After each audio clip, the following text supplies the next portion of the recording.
दोस्तों आज की शुरुआत एक वीडियो से करते हैं। देश में इन दिनों जो कुछ भी हो रहा है उसकी चर्चा तो होगी ही, लेकिन पहले बात करते हैं प्रधानमंत्री मोदी के एक ताज़ा वीडियो की। जर्मनी के चांसलर भारत आए हुए थे और उनके साथ एक औपचारिक फोटो सेशन रखा गया था। जर्मनी जैसे देशों में इस तरह का दिखावा आम नहीं होता। चांसलर शांति से एक तरफ खड़े थे, कैमरे सेट हुए, शूट हुआ, वो अपनी जगह रुक गए, लेकिन प्रधानमंत्री को एक अलग ही फ्रेम चाहिए था। कैमरे के सामने उंगली से ऊपर की ओर इशारा करते हुए ऐसी तस्वीर जिससे ये संदेश जाए कि दुनिया के नेता वही देखते हैं जिधर प्रधानमंत्री दिखाते हैं। पूरी कवायद आपने स्क्रीन पर देखी होगी, कभी हनुमान की पतंग, कभी डमरू, कभी प्रतीकात्मक तस्वीरें, और दूसरी तरफ देश के भीतर हालात ऐसे हैं जिन्हें देखकर किसी भी जागरूक नागरिक को चिंतित हो जाना चाहिए। अब आपको ले चलते हैं जयपुर। यहाँ हवा महल विधानसभा क्षेत्र से जुड़े एक बीएलओ बूथ लेवल ऑफिसर का वीडियो सामने आया है। ये वही इलाका है जहां से बाल मुकुंद आचार्य विधायक हैं जो बेहद कम अंतर से चुनाव लड़ते हैं। चुनाव के बाद अंडे और मांस की दुकानों को लेकर विवादों में उनका नाम आया है और तब से लगातार वे सुर्खियों में रहे हैं।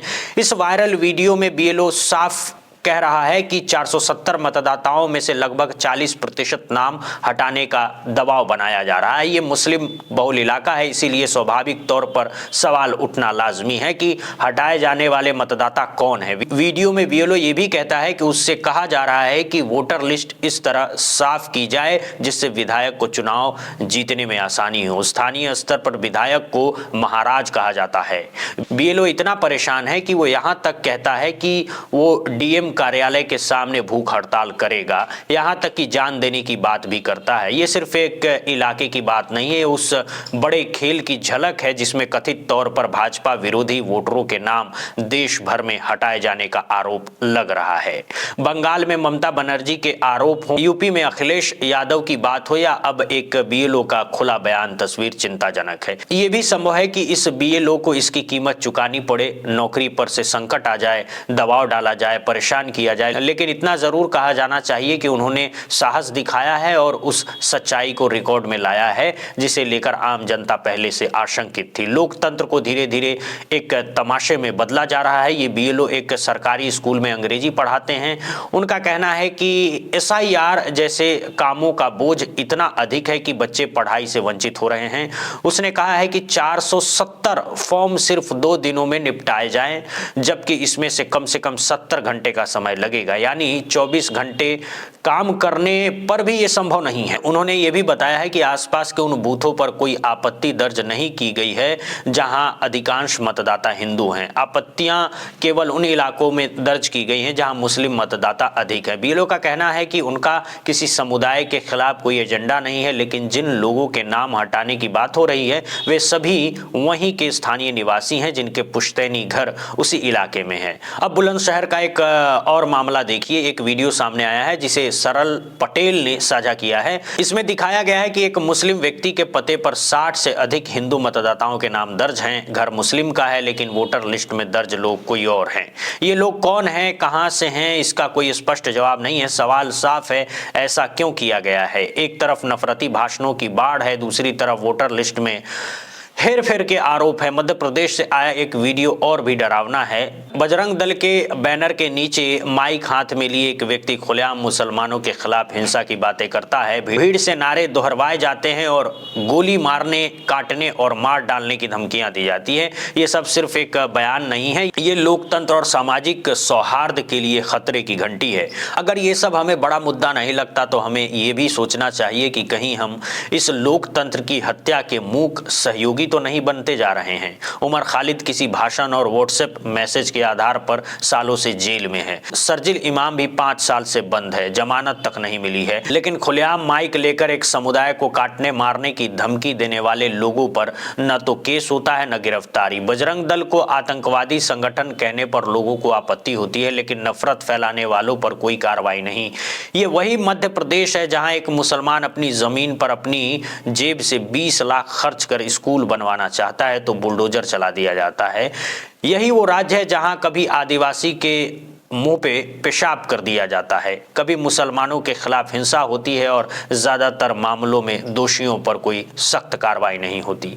गाजियाबाद में तलवार बांटने वाला व्यक्ति 6 जनवरी को गिरफ्तार होता है और 13 जनवरी को जमानत पर बाहर आ जाता है। बाहर निकलते ही उसका जुलूस निकाला जाता है। 10 दिन भी नहीं लगते वही उमर खालिद और शर्जिल इमाम सालों से जेल में सड़ते हैं और सुप्रीम कोर्ट तक कह देता है कि अब 1 साल तक जमानत की अर्जी भी मत लगाइएगा। नफरत का ये माहौल सिर्फ किस्से नहीं है। इंडिया हेट लैब की ताजा रिपोर्ट के मुताबिक 2025 में मुसलमानों और ईसाइयों के खिलाफ 1300 से ज्यादा हेट स्पीच की घटनाएं हुई हैं। इनमें से 98% घटनाएं उन राज्यों में हुई हैं जहां भाजपा की सरकार है। लगभग हर दिन कोई ना कोई घटना सामने आती है। अब उड़ीसा की घटना देखिए। बालासोर में खुद को गौरक्षक कहने वालों ने एक मुस्लिम व्यक्ति को पीट पीट कर मार डाला। 5 लोग गिरफ्तार हुए हैं, लेकिन सब जानते हैं कि कुछ ही दिनों में जमानत मिल जाएगी। भाजपा सरकार आने के बाद उड़ीसा में ईसाइयों और मुसलमानों के खिलाफ ऐसी घटनाएं लगातार बढ़ी हैं। अंतर्राष्ट्रीय स्तर पर हाल ये है कि अमेरिका के होलोकॉस्ट म्यूजियम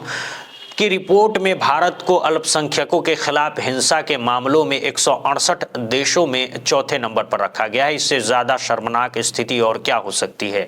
बालासोर में 35 साल का व्यक्ति मवेशियों से भरी वैन ले जा रहा था। सुबह तड़के वैन घेर ली गई। ड्राइवर और सहायक के मकानदार मोहम्मद को बेरहमी से पीटा गया। जबरन जय श्री राम के नारे लगवाए गए। बाद में अस्पताल में मकानदार मोहम्मद की मौत हो गई। इतना सब होने के बाद सवाल उठता है कि हम किस मुंह से बांग्लादेश या पाकिस्तान के हिंदुओं की बात करेंगे। जब अपने ही देश में अल्पसंख्यकों की सुरक्षा नहीं कर पा रहे हैं तो दुनिया को क्या संदेश जा रहा है। क्रिसमस से पहले चर्चों में तोड़फोड़ होती है। ईसाइयों से परेशानी, मुसलमानों से रोज की नफरत। शायद ही कोई ऐसा दिन जाता हो जब ऐसी कोई घटना सामने ना आती हो। ये सब पढ़ते पढ़ते दिमाग खराब हो जाता है। बोलते बोलते सर दुखने लगता है कि इस देश को आखिर हो क्या रहा है। आदिवासी और गरीब इलाकों में योजनाबद्ध तरीके से मजहबी नफरत फैलाने का काम किया जा रहा है। जिन इलाकों में शिक्षा, सड़क, अस्पताल और रोजगार की जरूरत है वहां लोगों को कट्टर और हिंसक बनाया जा रहा है।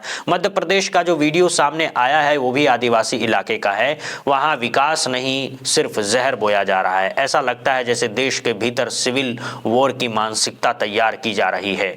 एक दिलचस्प बात सुनिए। अर्नब गोस्वामी ने अपने चैनल पर एक एआई एंकर से सवाल किया, देश की 3 सबसे बड़ी समस्या क्या है। एआई ने जवाब दिया, बेरोजगारी और स्किल डेवलपमेंट की कमी, व्यापार का हथियार बन जाना और समाज में बढ़ती नफरत। यानी मशीन भी समझ रही है कि असली संकट क्या है। लेकिन स्किल डेवलपमेंट कैसे होगा। जम्मू में जब ज्यादा मुस्लिम छात्र नीट क्लियर कर लेते हैं तो मेडिकल कॉलेज बंद कर दिया जाता है। मध्य प्रदेश में कोई स्कूल खोलता है तो बुलडोजर चला दिया जाता है। सरकारी स्कूल बंद हो रहे हैं। शिक्षकों को बीएलओ बनाकर परेशान किया जा रहा है। नई यूनिवर्सिटी नहीं खुल रही है। सब कुछ प्राइवेट के हवाले कर दिया जा रहा है। युवाओं को पढ़ना नहीं है क्योंकि पढ़ेंगे तो सवाल पूछेंगे, नौकरी मांगेंगे, सोचेंगे। इसीलिए उन्हें नफरत में उलझाए रखो, मंदिर मस्जिद के सामने नचाते रहो, सोशल मीडिया पर गालियां दिलवाओ, बस किसी तरह डिग्री पकड़ा दो ताकि दिमाग न चले। फिर कभी गौ रक्षक बनेंगे, कभी हिंदू रक्षक दल। गाजियाबाद में हिंदू रक्षा दल के लोग एक मुस्लिम नाई की दुकान बंद कराने पहुंचे सिर्फ इसलिए कि नाम पूरा नहीं लिखा था। अच्छी बात यह रही है कि आसपास के दुकानदारों ने विरोध किया और उन्हें भगा दिया। ऐसे उदाहरण कम है लेकिन उम्मीद जिंदा रखते हैं। लेकिन कुल मिलाकर समाज में नफरत इस कदर भारी हो चुका है कि आदिवासी इलाकों में खुलेआम मारने काटने की गीत गाए जा रहे हैं। लोगों को समझा दिया गया है कि हर समस्या का जड़ मुसलमान है। बेरोजगारी, महंगाई, प्रदूषण, सबके लिए वही जिम्मेदार है। जबकि सच्चाई ये है कि प्रदूषण आज अंतर्राष्ट्रीय मुद्दा बन चुका है। विदेशी खिलाड़ी भारत में खेलने से मना कर रहे हैं। बेरोजगारी रिकॉर्ड स्तर पर है। इन सब के लिए सरकार जिम्मेदार है। लेकिन जिम्मेदारी से बचने के लिए कभी नेहरू, कभी मुसलमान को दोष दो। नतीजा ये है कि लोग इतने जहरीले बना दिए गए हैं कि अगर उनका खुद का घर बुलडोजर से टूट जाए तब भी उन्हें फर्क नहीं पड़ेगा। घर में खाने के पैसे न हो, नौकरी न हो, लेकिन नारे जरूर लगते रहेंगे। और बदले में देश को क्या मिल रहा है? रोजगार नहीं, बदनामी। अंतर्राष्ट्रीय स्तर पर भारत की छवि गिर रही है। अमेरिका के दबाव में चाबहार पोर्ट जैसी रणनीतिक परियोजना से पीछे हटना पड़ा, जबकि करोड़ों डॉलर खर्च हो चुके थे। ये गुलामी नहीं तो और क्या है। प्रधानमंत्री वीडियो और फोटो से भक्तों को खुश करते रहते हैं। उन्हें लगता है कि देश का डंका बज रहा है, लेकिन जो कुछ जमीन पर हो रहा है वो डंका नहीं, देश को डुबाने वाली सच्चाई है। अब भी वक्त है, जागिए, अपने आसपास के लोगों को जगाइए, नफरत से बाहर निकाल कर इंसान बनिए। दोस्तों आज के लिए फिलहाल इतना ही। बहुत बहुत धन्यवाद, बहुत बहुत शुक्रिया।